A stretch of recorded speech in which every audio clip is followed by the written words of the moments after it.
Hello everyone, welcome back to my channel Shri Gyan. और आज की वीडियो में हम कवर करने वाले हैं क्लास 9th की सिविक्स का चैप्टर 2 जिसका नाम है कॉन्स्टिट्यूशनल डिज़ाइन, यानी कि कॉन्स्टिट्यूशन किस तरह से बना हुआ है हम इस वीडियो में जानेंगे। तो चलिए शुरू करिए। इस चैप्टर के ओवरव्यू में एक बड़ी खूबसूरत सी बात लिखी हुई है, तो मैंने सोचा कि पहले क्यों ना हम एक बार इसे ज़रूर पढ़ लें। ये देखो, हमने इससे पहले वाले चैप्टर में पढ़ा था कि डेमोक्रेसी में जो रूलर्स होते हैं ना, वो ऐसा नहीं है कि वो जो चाहें वो कर सकते हैं। उन्हें अपोजिशन को भी जवाब देना पड़ता है और एज ए वोटर सिटीजन्स को भी जवाब देना पड़ता है। तो लिख रहा है, there are certain basic rules that the citizen and the government have to follow. कुछ रूल्स गवर्नमेंट को भी फॉलो करने पड़ते हैं और कुछ रूल्स सिटीजन्स को भी फॉलो करते हैं। All such rules together are called constitutions, यानी कि हमारा जो संविधान है वो इन सब रूल्स का एक बंडल है। सारे रूल्स रेगुलेशंस कहाँ लिखे हुए हैं? कॉन्स्टिट्यूशंस में लिखे हुए हैं। ठीक है। As the supreme law of the country, हमारी कंट्री का सुप्रीम लॉ क्या है? कॉन्स्टिट्यूशन। और कॉन्स्टिट्यूशन में ये लिखा हुआ है कि सिटीजन्स के राइट्स क्या होंगे, गवर्नमेंट के पावर्स क्या होंगे और गवर्नमेंट को किस तरह से काम करना है। ये सब कुछ कहाँ लिखा हुआ है? हमारे कॉन्स्टिट्यूशन में। ठीक है। लेकिन आखिर हमें क्यों आवश्यकता है संविधान की? ठीक है। और कॉन्स्टिट्यूशन को बनाया कैसे गया, किसने बनाया, किस तरह बनाया? ठीक है। ये सारी चीज़ें हम देखेंगे।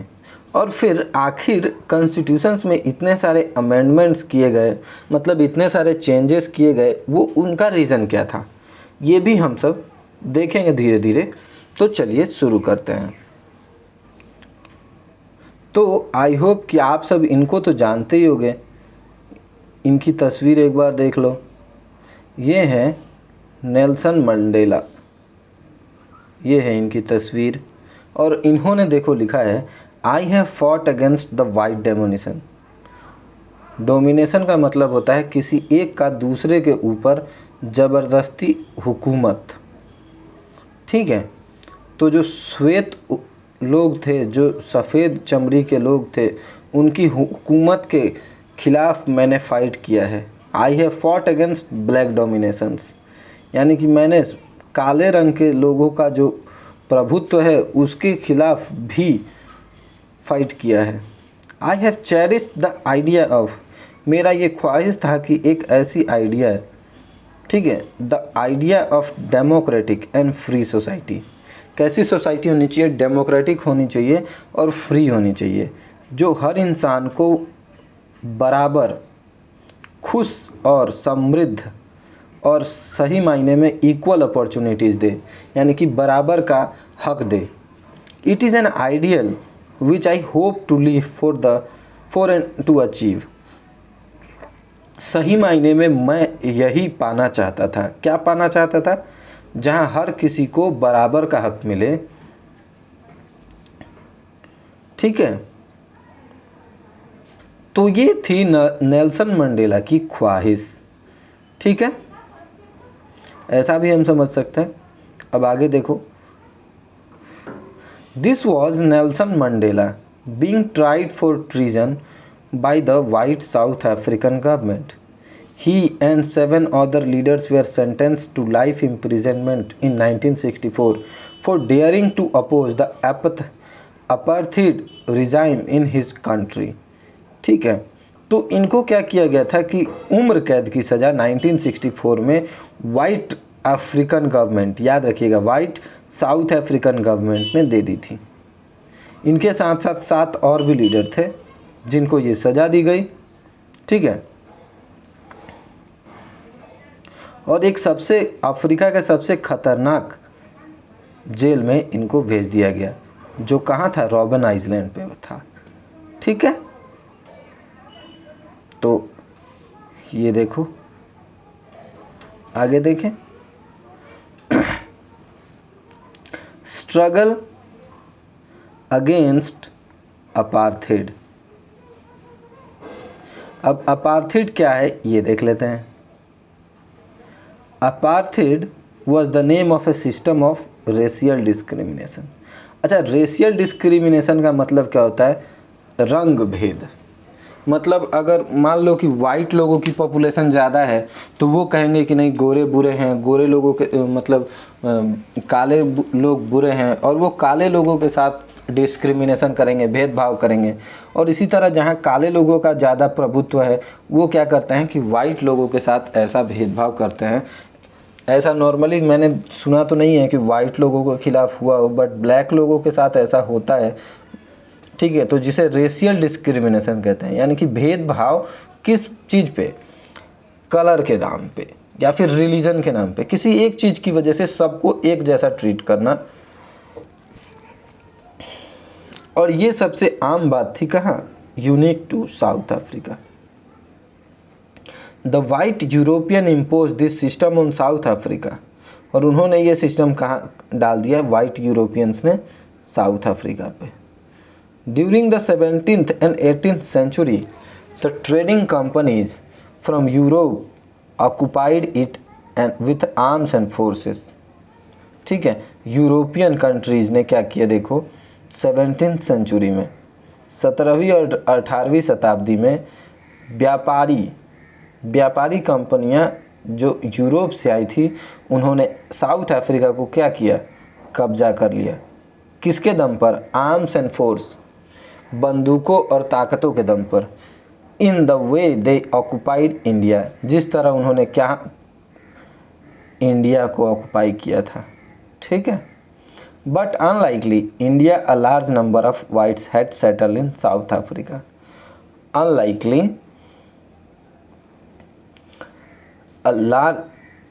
इंडिया में ज़्यादा वाइट सेटल्स नहीं हुए, लेकिन whites settled in South Africa. ढेर सारे लोग साउथ अफ्रीका में सेटल हो गए and became the local rulers. और वो क्या बन गए? वहाँ के लोकल रूलर्स बन गए। ठीक है, the system of apartheid divide, the system of apartheid divide the people and label them on the basis of their skin color। ठीक है, तो कलर के बेस पे क्या किया जाता था कि उनको भेदभाव किया जाता था। ठीक है, तो एक बार फिर से आप ये देख लो कि apartheid का मतलब क्या होता है। apartheid का मतलब यहाँ पे एकदम साफ साफ लिखा हुआ है, रेशियल डिस्क्रिमिनेशन, मतलब रंग के तो आधार पर भेदभाव। ठीक है, the native people of South Africa are black in colour. जो वहाँ के लोकल लोग थे, साउथ अफ्रीका के जो लोकल लोग थे वो किस कलर के थे? ब्लैक कलर के थे। ठीक है, they made up about 3/4 of the population and we are called blacks. 4 लोगों में से 3 लोग ब्लैक थे। ठीक है, beside these 2 groups there were people of mixed races. लेकिन एक ग्रुप ऐसा भी था जो मिक्स्ड था, कुछ गोरे कुछ काले। ठीक है, हु वेयर कॉल्ड, और उनको क्या कहा जाता था? कलर्ड कहा जाता था। ठीक है, and people who migrated from India. लेकिन उस समय भी पीपल्स को अफ्रीका भी ले गया था ज़बरदस्ती। ठीक है, the white rulers treated all non whites as inferior.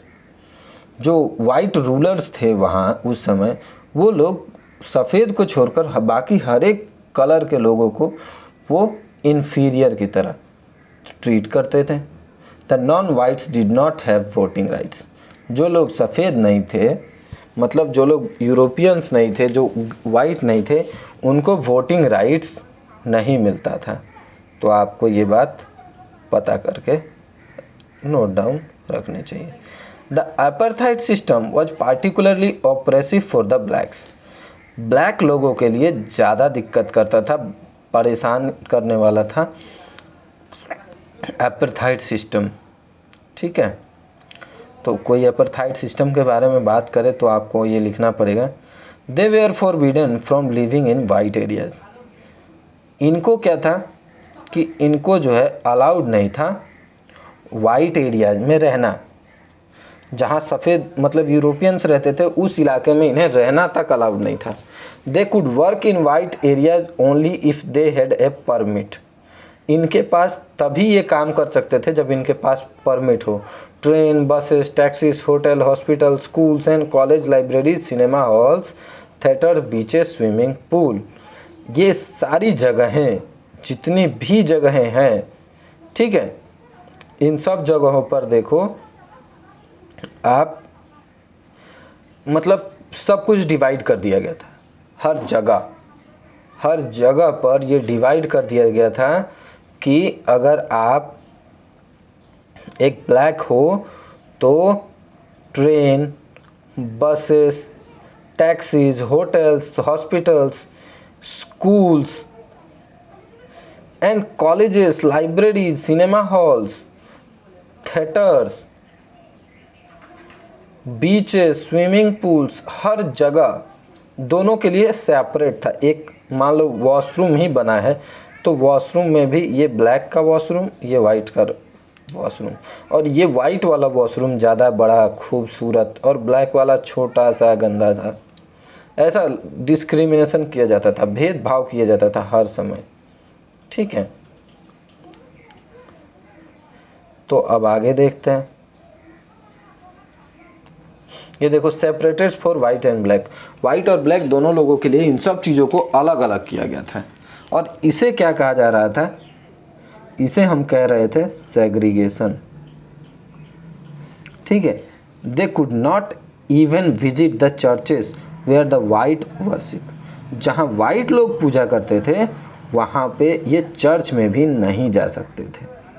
Black could not form association, यानी कि ब्लैक लोग ना तो कोई एसोसिएशन बना सकते हैं, ठीक है, ना ही ये लोग प्रोटेस्ट कर सकते हैं, ना ही ये लोग किसी के खिलाफ प्रोटेस्ट कर सकते हैं कि इनके साथ बुरा बर्ताव किया जा रहा है, ठीक है। 1950 में the black coloured and Indian fought against the apartheid system.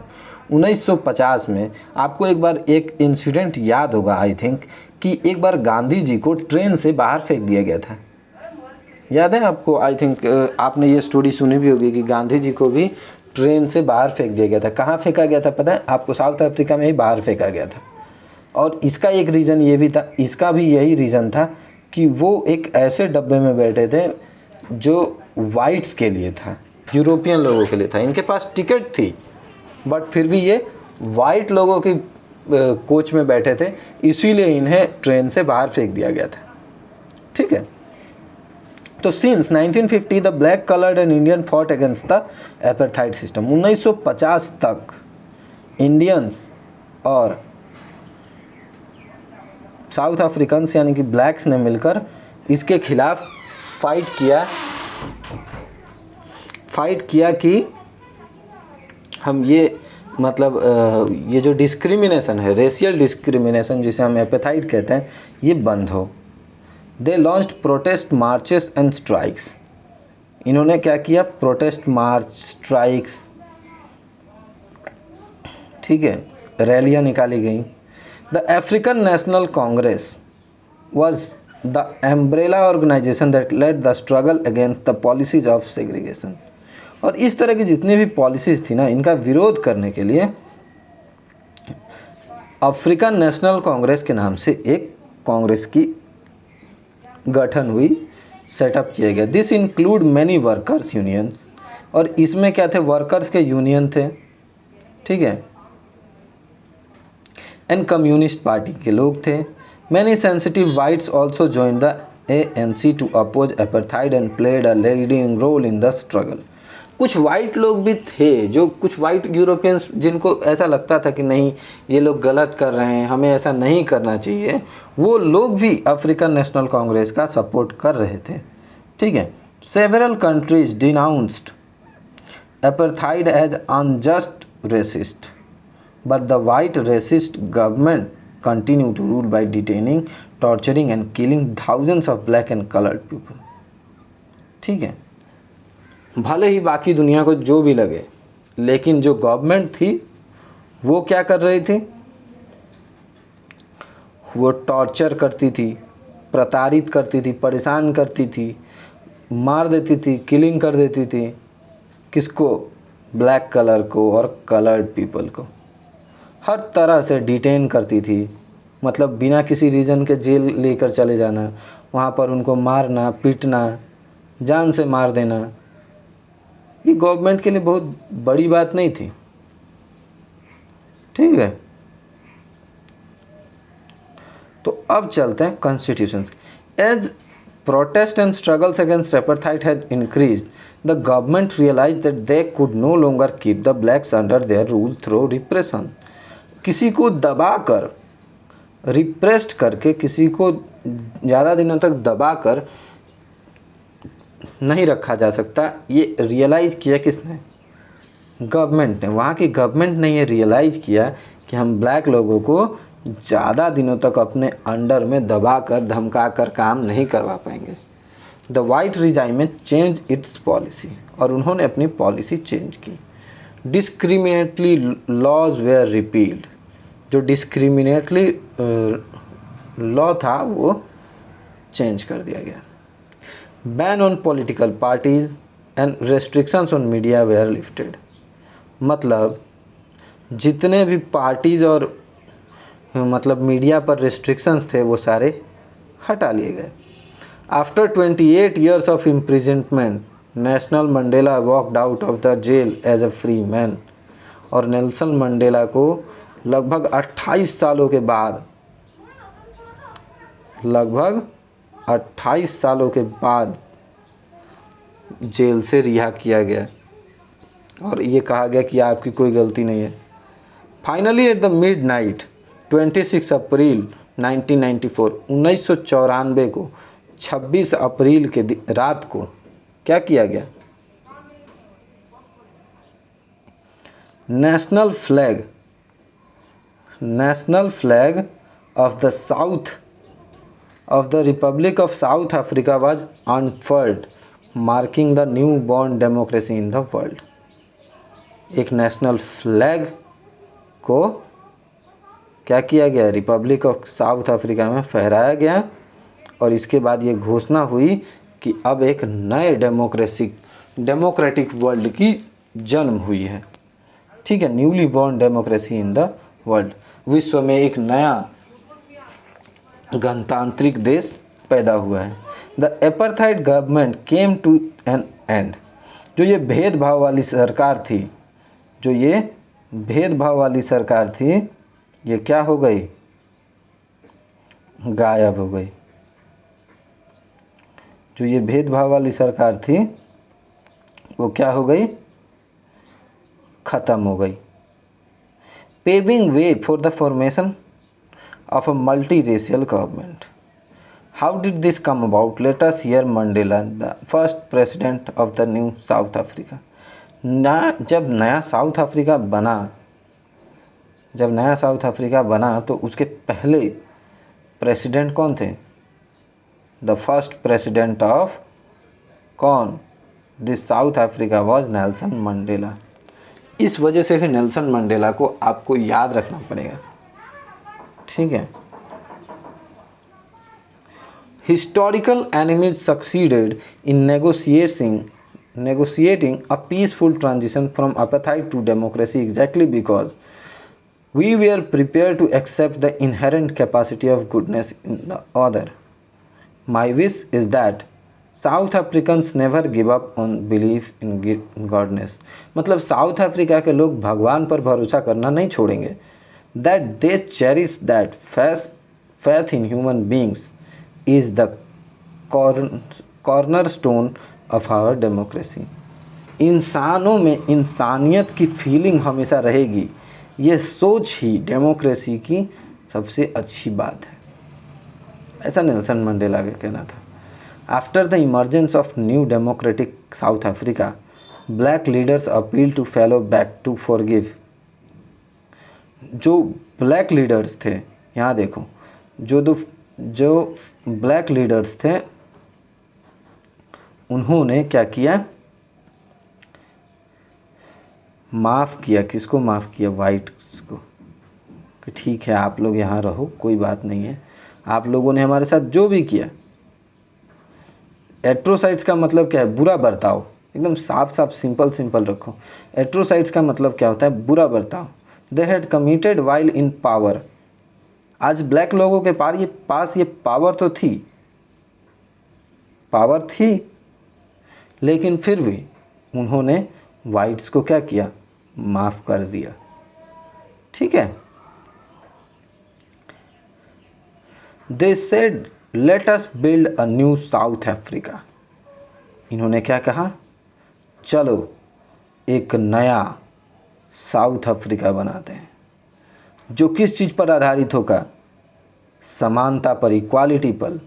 किसके लिए? For all races. All races मतलब हर एक रंग के लोगों के लिए, हर एक मैन के लिए, हर एक वुमन के लिए, जिसमें डेमोक्रेटिक वैल्यूज़ होंगी, सामाजिक न्याय होगा, ह्यूमन राइट्स होंगे, मानव के अधिकार होंगे। चलो एक ऐसा अफ्रीका बनाएं जो समानता का अधिकार रखेगा। किसके लिए? महिलाओं के लिए, पुरुषों के लिए, हर एक रंग, हर एक जाति के लिए। ठीक है। The party that ruled through operation and brutal killings and the party that led the freedom struggle set together to drawn up common constitution. जिन लोगों ने इतने सालों तक अत्याचार किया था और जो लोग आज थे गवर्नमेंट के रूप में, ये दोनों लोग एक साथ बैठे और दोनों ने कहा कि चलो हम दोनों एक साथ मिलकर एक जैसा कॉन्स्टिट्यूशन बनाते हैं, कॉमन, जो हम दोनों का कॉमन कॉन्स्टिट्यूशन हो। ठीक है। After 2 years of discussion and debate they came out with one of the finest constitution। लगभग 2 सालों की डिस्कशन के बाद ये एक सबसे खूबसूरत फाइनेस्ट कॉन्स्टिट्यूशन बनाने में सफल हुए। The world has ever had, और ये कहते हैं कि मतलब एक ऐसा कॉन्स्टिट्यूशन जो विश्व में कहीं भी नहीं हो। The world has ever had, the constitution gave the right, the constitution has नहीं, the constitution gave to its citizen the most extensive rights, यानी कि खूब ढेर सारे एक्सटेंसिव राइट्स दे रहा है और वो राइट्स अवेलेबल हैं कंट्री में। Together they decide that in the search for a solution of the problem nobody should be excluded. अगर हम किसी चीज़ की प्रॉब्लम का सॉल्यूशन ढूंढ रहे हैं तो हम किसी को एक्सक्लूड नहीं करेंगे, यानी कि निकालेंगे, बाहर नहीं करेंगे। No one should be treated as demon, किसी को हम राक्षस की तरह ट्रीट नहीं करेंगे कि नहीं ये राक्षस है, इसे हम अपने साथ नहीं रखेंगे। दे एग्रीड, क्या हो गया, हम किसी को राक्षस की तरह ट्रीट नहीं करेंगे। They agreed that everybody should become the part of solution, हर कोई उस सॉल्यूशन का पार्ट होगा। ठीक है। The preamble to the South African constitution sums up this spirit. Preamble का मतलब होता है कॉन्स्टिट्यूशन, संविधान के बारे में जहाँ लिखा होता है ना, संविधान के बारे में जहाँ लिखा होता है उसे हम प्रिएम्बल कहते हैं। ठीक है। तो चलिए अब आगे देखते हैं। अब हम बात करते हैं कि आखिर हमें इस कॉन्स्टिट्यूशन की ज़रूरत क्या है।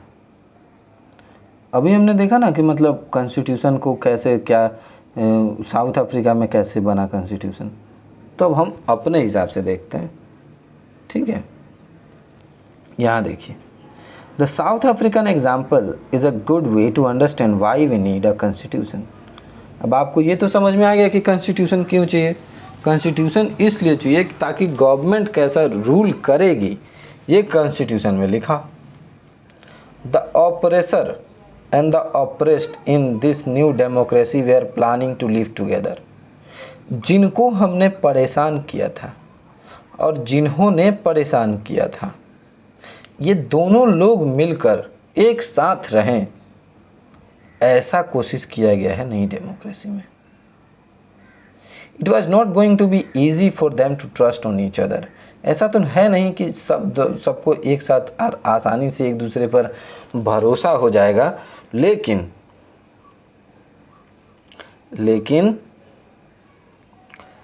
देयर फियर्स, उनका डर, they wanted to safeguard their, वो चाहते हैं कि उनके जो इंटरेस्ट हैं उसको बचा कर रखा जाए। The black majority was keen to ensure that the democratic principles of majority rule was not compromised. जो ब्लैक लोग थे उनको इस बात का डर था कि बाद में ऐसा ना हो कि मेजॉरिटी में आने के बाद फिर से हमें कोई परेशान करे। They wanted substantial social and economic rights, उनको substantial and social and economic rights चाहिए थे। द वाइट माइनॉरिटीज़, कहीं वाइट माइनॉरिटीज़ है तो वो भी ये चाहती थी कि उनकी जो प्रॉपर्टी है, उनके जो प्रिविलेजेस हैं और सुविधाएं हैं, उसको बचाया जा सके। ठीक है,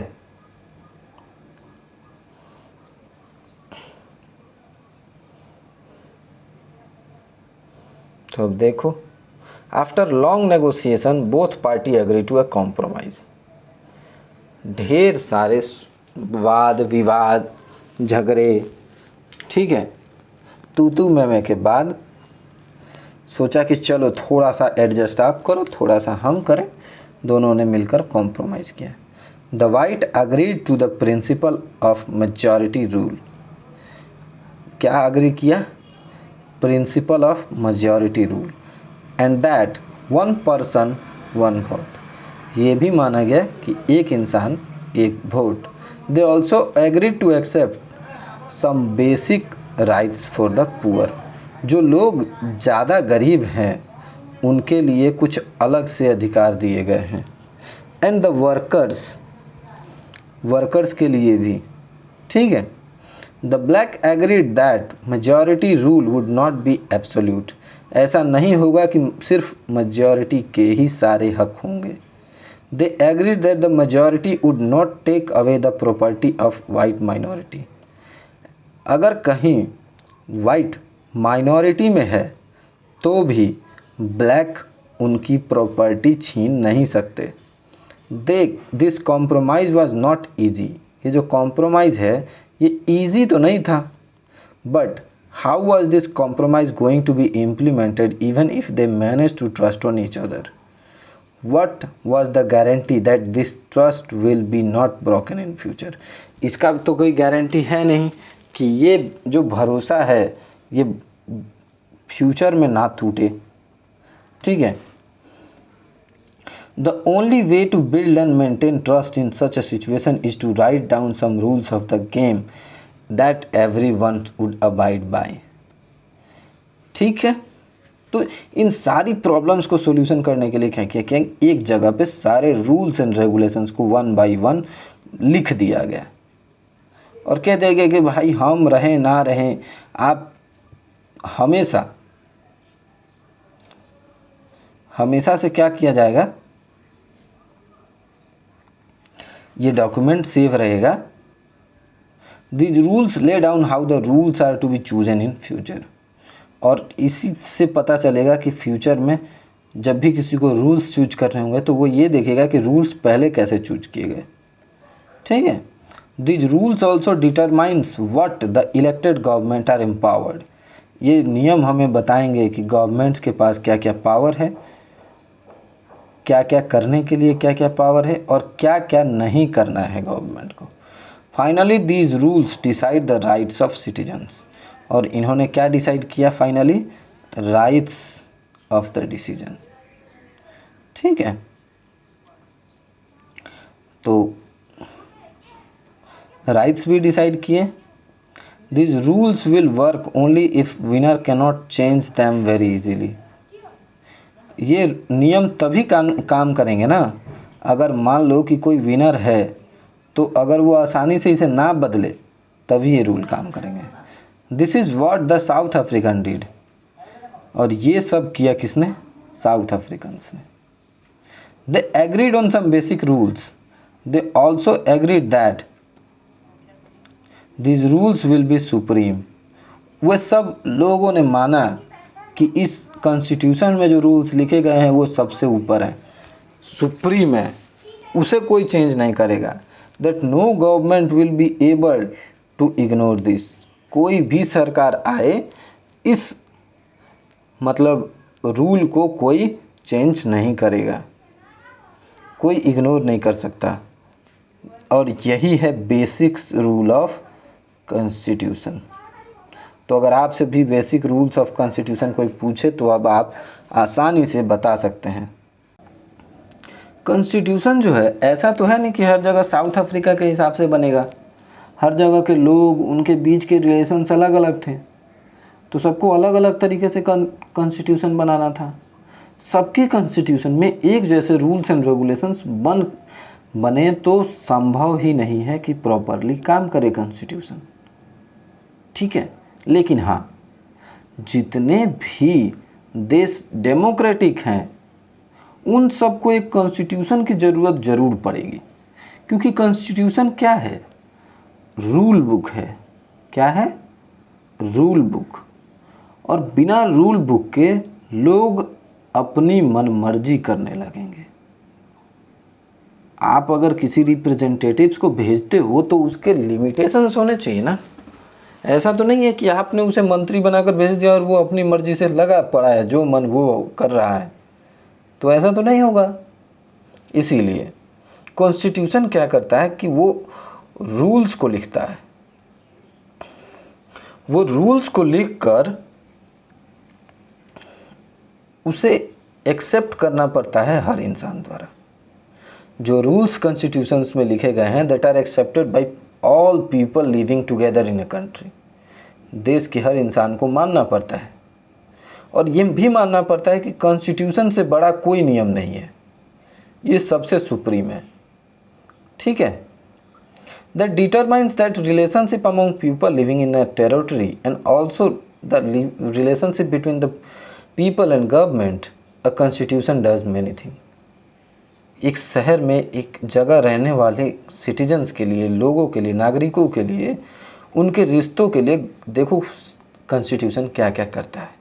सबसे पहले तो कॉन्स्टिट्यूशन जो है वो एक भरोसा पैदा करता है, एक ट्रस्ट बनाता है कि हाँ, कॉन्स्टिट्यूशन में लिखा है कि हम सबको बराबर का अधिकार है, तो हम सबको बराबर का अधिकार है। और यही एक कारण है जिसकी वजह से ढेर सारे लोग एक दूसरे पर भरोसा करते हैं, एक दूसरे के साथ रहते हैं। दूसरा, कॉन्स्टिट्यूशन हमें ये बताता है कि गवर्नमेंट को कैसे बनेगी, गवर्नमेंट सरकार कैसे बनेगी, सरकार के पास क्या क्या पावर है, वो कैसे डिसीजंस ले सकती है। और वही कॉन्स्टिट्यूशन क्या करता है कि हमारी गवर्नमेंट जो है उसकी पावर्स को लिमिटेड भी कर देता है। अगर गवर्नमेंट के बारे में ये लिखा है कि आप ये काम कर सकते हो, आप ये काम कर सकते हो, आप ये काम कर सकते हो, तो ये बात भी लिखी है कि भैया आप ये नहीं कर सकते, आप ये नहीं कर सकते, आप ये नहीं कर सकते। समझ में आई? तो वो क्या करता है कि एक तरफ पावर देता है और दूसरी तरफ लिमिटेड भी कर देता है। चौथा काम ये करता है कि it expresses the aspiration of the people about creating a goods. यह हर इंसान को यह मैसेज करता है कि आप एक अच्छी सोसाइटी बनाओ। हम सबको इस बात के लिए प्रेरित करता है कि हम एक अच्छी सोसाइटी में रहें, हम अच्छे से काम करें, पूरी सोसाइटी के लिए सोचें। अच्छा, एक यहाँ पे क्वेश्चन एक बच्चा कह रहा है, what was the point in having constitution assembly in India if all the basics were already decided.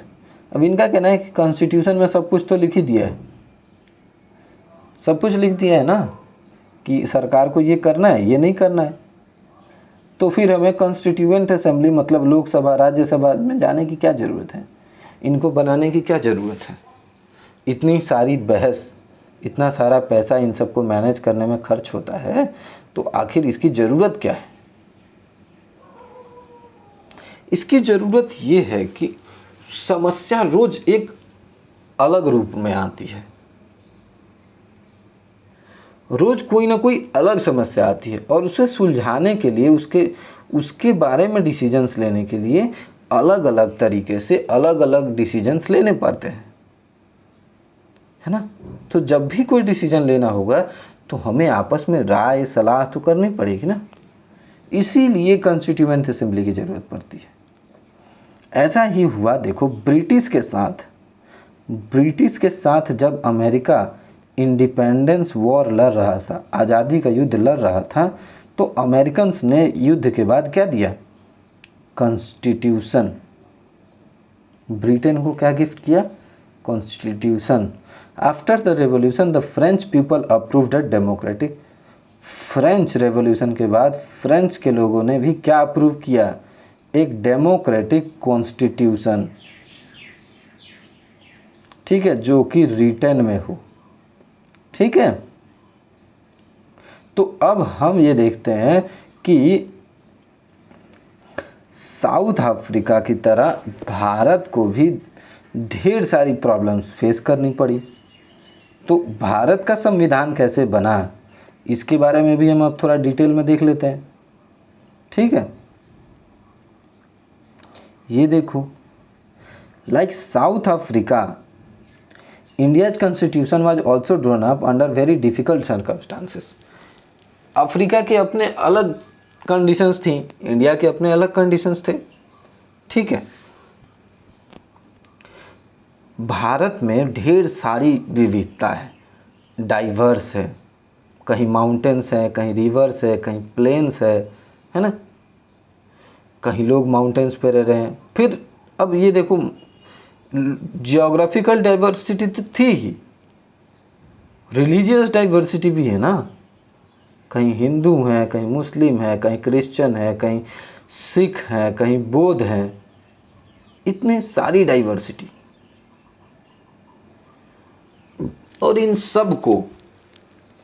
सब को एक खूबसूरत माला की तरह एक ही कॉन्स्टिट्यूशन में सबको फिट करना था, सबको प्यार, सबको सलाह, सबको इक्वल अधिकार, सबको। इसीलिए ये कॉन्स्टिट्यूशन बनाना काफ़ी डिफ़िकल्ट हो गया, समझ में आया। तो डाइवर्स का मतलब आप समझ में आ गया होगा, ठीक है। अभी मैंने बताया ना कि हमारे पास रिलीजियस डिफरेंसेस भी थे और इसी के आधार पर हिंदुस्तान और पाकिस्तान का बंटवारा भी हुआ। और हिंदुस्तान और पाकिस्तान का बंटवारा मतलब देश के लिए एक बहुत ही बड़ा सदमा था, जिसको बोलते हैं ना कि झटका लग जाता है, शॉक लग जाता है, वैसा झटका था, मतलब बड़ा ही खतरनाक। क्योंकि देखो, जब भी कोई हिंदुस्तान से मान लो कि कोई बस जाती थी, तो हिंदुस्तान के लोग मुसलमानों के ऊपर अपना गुस्सा कैसे निकालते थे, ट्रक बस मतलब ट्रेन से हर इंसान को खींच कर इनकी मृत्यु कर दी जाती थी। और यहाँ से जो ट्रेन जाती थी वो लाशों से भरी होती थी पूरी तरह। और यही सेम सिचुएशन उधर से आ रही ट्रेन्स का भी था। अब ये शुरुआत किधर से हुई ये तो मैं नहीं जानता कि पहले किधर से ट्रेन उन्होंने लाशें भरकर लाना शुरू किया, लेकिन कहीं से तो शुरुआत हुई।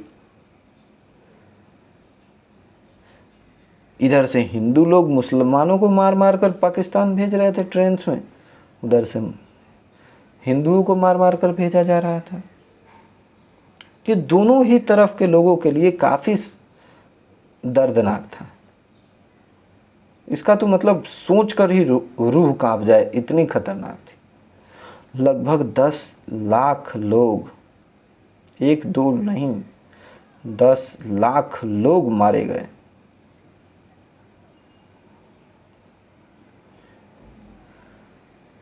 और ब्रिटिशर्स को इससे भी शांति नहीं मिली, उन्होंने एक और आग लगा दी। एक और आग क्या लगा दी, ब्रिटिशर्स ने कहा कि जितने भी प्रिंसली स्टेट्स हैं ना, जिन पे राजाओं का हक है, वो चाहे तो हिंदुस्तान के साथ रह सकते हैं, चाहे तो पाकिस्तान के साथ रह सकते हैं। अब हिंदुस्तान चाहता था कि अगर ये स्टेट हमारे साथ रहेगा तो हमारा एरिया बड़ा हो जाएगा, हमारी पावर ज़्यादा हो जाएगी। और पाकिस्तान चाहता था कि अगर ये स्टेट हमारे साथ रहेगा तो ये हमारे पावर ज़्यादा हो जाएगी। लेकिन इन दोनों के साथ एक कंडीशंस भी थी। एक कंडीशन ये थी कि जहाँ मुस्लिम लोग ज़्यादा हैं वो पाकिस्तान के साथ मिल जाए, और जहाँ हिंदू लोग ज़्यादा हैं वो हिंदुस्तान के साथ मिल जाए। राइट, तो यहाँ तक तो ठीक थी। बट कभी कभी क्या होता था कि एक ही स्टेट में हिंदू लोग भी हैं, मुसलमान लोग भी हैं। अब इस स्टेट पे झगड़ा होता था, मारकाट होती थी, और इसमें भी लोगों की जाने जाती थी। तो अंग्रेजों ने पूरा बदला निकालने का सारा प्लान बना रखा था। उन्होंने सोच लिया था कि भैया हम लोगों को आप लोगों ने मार पीट कर भगाया है, हम आपको इतनी जल्दी शांति से छोड़ने वाले नहीं हैं। उन्होंने हर तरह से अपनी बुद्धि लगाई थी ताकि बेटा तुम लोग आपस में लड़ो और मरो। समझ में आया? तो अब आगे देख लेते हैं। देखो यहाँ लिखा है, the British had left it to the rulers of the princely states. जितने भी स्टेट्स ऐसे थे जहाँ राजाओं का हक था कि वो खुद ये फैसला करें कि आपको इंडिया के साथ रहना है, पाकिस्तान के साथ रहना है, या फिर खुद आप अपना अलग देश बनाना चाहो तो आप वैसे भी रह सकते हो, आपको किसी के साथ रहने की ज़रूरत नहीं है। और ये एक बहुत बड़ा रीज़न रहा। ये जो कंडीशंस डाल दी ना, इसकी वजह से आज भी हम पिस रहे हैं। हिंदुस्तान और पाकिस्तान के बीच में जम्मू कश्मीर पिस रहा है आज भी, तो इसका ये सबसे बड़ा कारण रहा। भाई या तो तुम हिंदुओं इंडिया को दे देते या तो पाकिस्तान को दे देते, लेकिन नहीं। इसका एक रीज़न ये भी था, देखो कि ज़्यादातर पॉपुलेशन जो जम्मू एंड कश्मीर की थी वो मुसलमान थी, मुस्लिम पॉपुलेशन थी।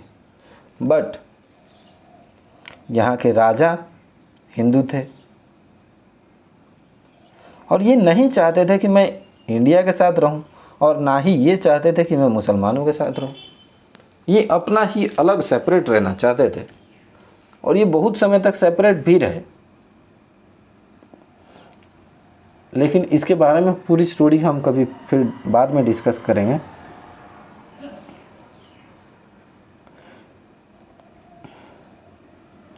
तो कॉन्स्टिट्यूशन बनाना इतना इजी नहीं था, ठीक है। वहाँ जब कॉन्स्टिट्यूशंस लिखा जा रहा था, कॉन्स्टिट्यूशंस मेकर्स जो थे, कॉन्स्टिट्यूशन बनाने वाले थे जो, वो इस बात से परेशान थे कि अगर हम प्रेजेंट का सोच कर कॉन्स्टिट्यूशन बनाएंगे तो फ्यूचर में वो कॉन्स्टिट्यूशन बेकार हो जाएगा। अब ऐसा क्यों होगा ये भी हम बता देते हैं, चलो अभी देख लो। देखो हम आपको एक बात बताते हैं। इंडिया में क्या है ना कि जब देश आज़ाद हुआ तब शायद ही मतलब 2-4 गाड़ियाँ होंगी उस समय लगभग, ठीक है, 2-4 गाड़ियाँ होंगी। लेकिन आज की डेट में देखो तो लगभग 10-12 लाख गाड़ियाँ हैं, है ना। आज की डेट में अगर आप देखोगे तो देखो गाड़ियाँ कितनी ढेर सारी हैं, अलग अलग तरह की, है ना। तो इस वजह से प्रॉब्लम क्या होता है कि उस समय ट्रैफिक रूल्स बनाने ही नहीं पड़ते होंगे। आज की डेट में ट्रैफिक रूल्स कितने ज़रूरी हैं, वरना रोज़ लाखों लोग रोड पे ही मरेंगे, है ना। उस समय कंप्यूटर और मोबाइल ज़्यादा लोगों के पास था ही नहीं, था क्या, नहीं था। लेकिन आज अगर हम साइबर सिक्योरिटी के बारे में रूल्स नहीं बनाएंगे तो बहुत मुश्किल हो जाएगी, बहुत सारी प्रॉब्लम्स हो जाएंगी। आपने अभी भी न्यूज़ में सुना होगा कि कभी ट्विटर को बैन किया जा रहा है, या फिर इतने सारे गेम्स वगैरह हैं इनको बैन कर दिया जाता है। तो इसके पीछे साइबर सिक्योरिटी के लॉ ही तो काम करते हैं ना। तो ये लॉ तो हमें सोचने पड़ेंगे, ठीक है। ये भी एक प्रॉब्लम थी कि भाई अगर हम मान लो कि लॉ नहीं बनाएंगे या फिर फ्यूचर को सोचकर लॉ नहीं बनाएंगे तो बड़ा मुश्किल हो जाएगा। लेकिन जो मेकर्स थे, संविधान बनाने वाले लोग थे, उनको कुछ फायदाएं भी थी, एडवांटेजेस भी थे। क्या फायदा थे कि जो freedom struggle, much of the consequences had evolving during the freedom struggle, our national movement was not merely a struggle against a foreign rule.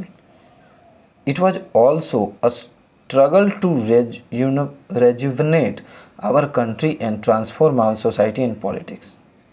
ठीक है, there were sharp differences of opinion with the freedom struggle about the path India should take after independence.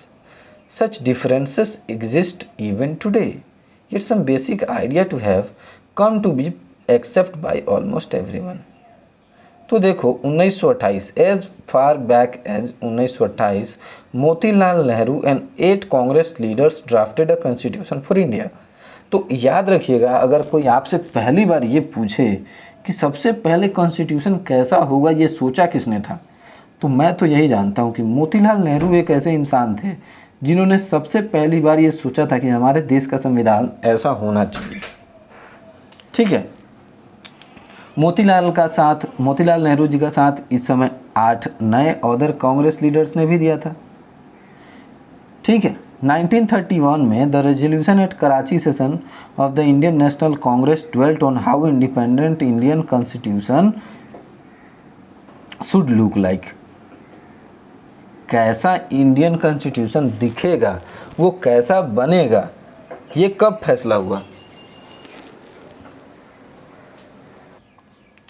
तो जो Indian National Congress का Karachi session था, वहाँ पहली बार ये फैसला हुआ, डील हुआ कि इंडिया का कॉन्स्टिट्यूशन कैसा दिखेगा। ठीक है, लेकिन सबसे पहले ऐसा सोचने वाले कौन इंसान थे? अगर कोई ये पूछे तो आप मोतीलाल नेहरू जी के बारे में बता सकते हो। Both these documents were committed to the inclusion of universal adult franchise, freedom to rights, equality and protecting the rights of minority in the constitution of independent area. ये कुछ बेसिक चीज़ें थीं जो हर किसी के दिमाग में थीं कि हाँ, ये चीज़ तो ज़रूर होनी चाहिए। ठीक है,